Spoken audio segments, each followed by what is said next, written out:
What's so great about the plant-based proteins? What are currently trending in the market? Vegan meat, high-protein bars, or gym buddies? What are the new plant-based protein ingredients?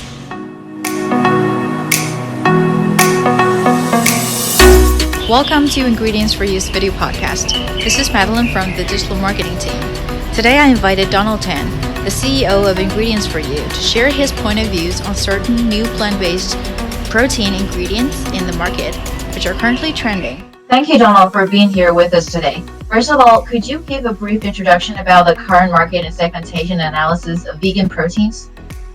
Sure. The total vegan protein market and we think the total protein market value in the year 2021 was more or less around $35 billion, and among which plant protein took place 30%, which was about $10 billion. And considering most vegan protein manufacturers are located in China, we think this number is very close to the truth. Growth rate of the total revenue is approximately 10% every year, and in the past 2 years, it has reached over 30% due to the quick growth of vegan meat industry. Food and beverage is still the biggest market in the plant protein family, and North America is still the biggest market in the world. At the same time, we also see very quick growth in the United Kingdom, Eastern Europe, and China. These are also the biggest market of sports nutrition. Meanwhile, millennials started to become the biggest consumption group of vegan protein.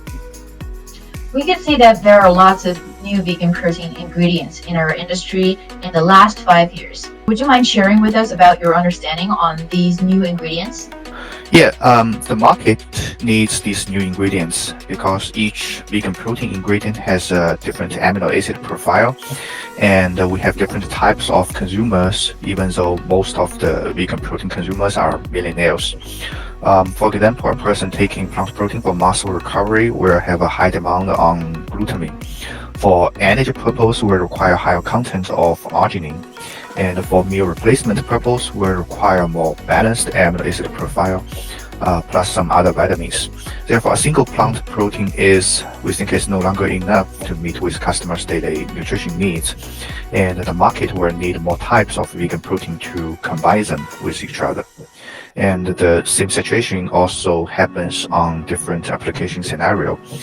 We know vegan meat industry is growing very quickly in the last 3 years, and our rice protein manufacturer is also developing a specific grade for baby food application.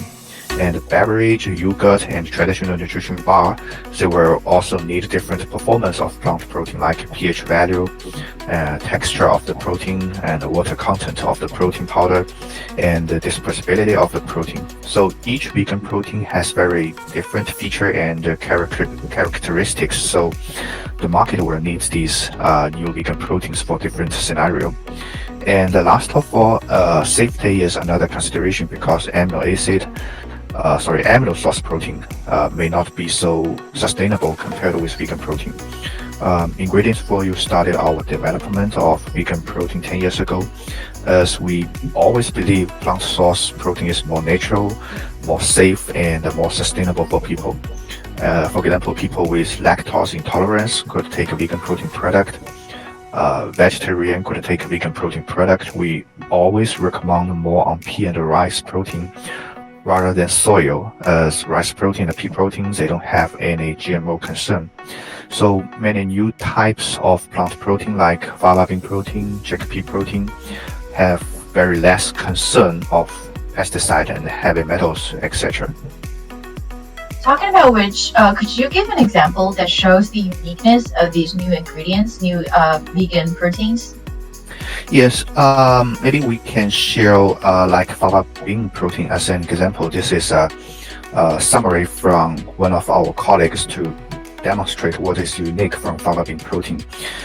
Compared to like rice protein and pea protein, we see fava naturally it has high fiber in its raw material, and it has a lot of vitamin B6 compared with soy protein or wheat protein or rice protein or pea protein.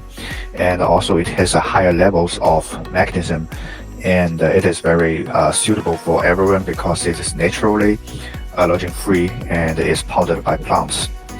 And fava bean protein, the powder, it has a higher percentage of protein, like at least 88% crude protein, and it has a very range of functions.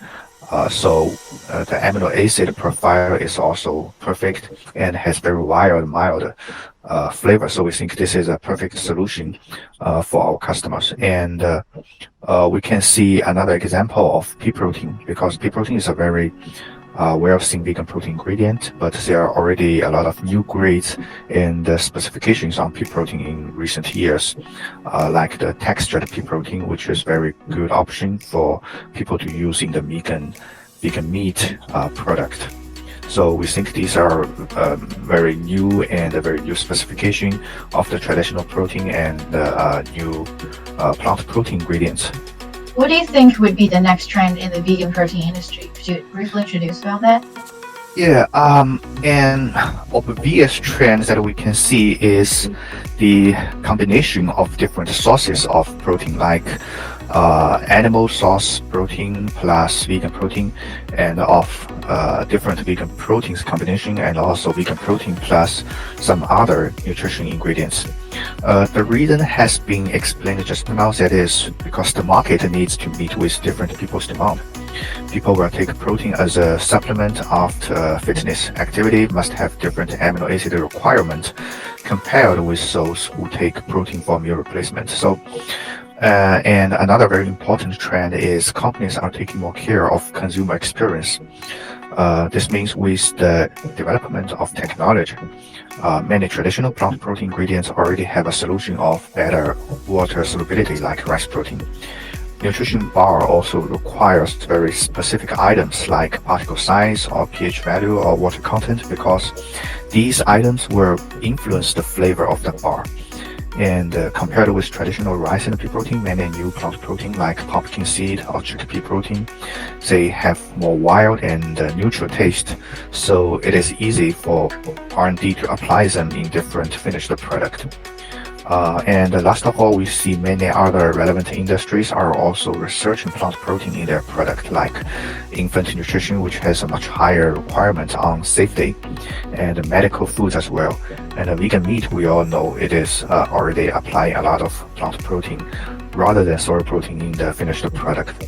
And pet nutrition is also another quickest market for vegan protein. So finally, we trust vegan protein is a very sustainable and natural category, and we trust we have whole solution from ingredients to solution proteins like Vita protein.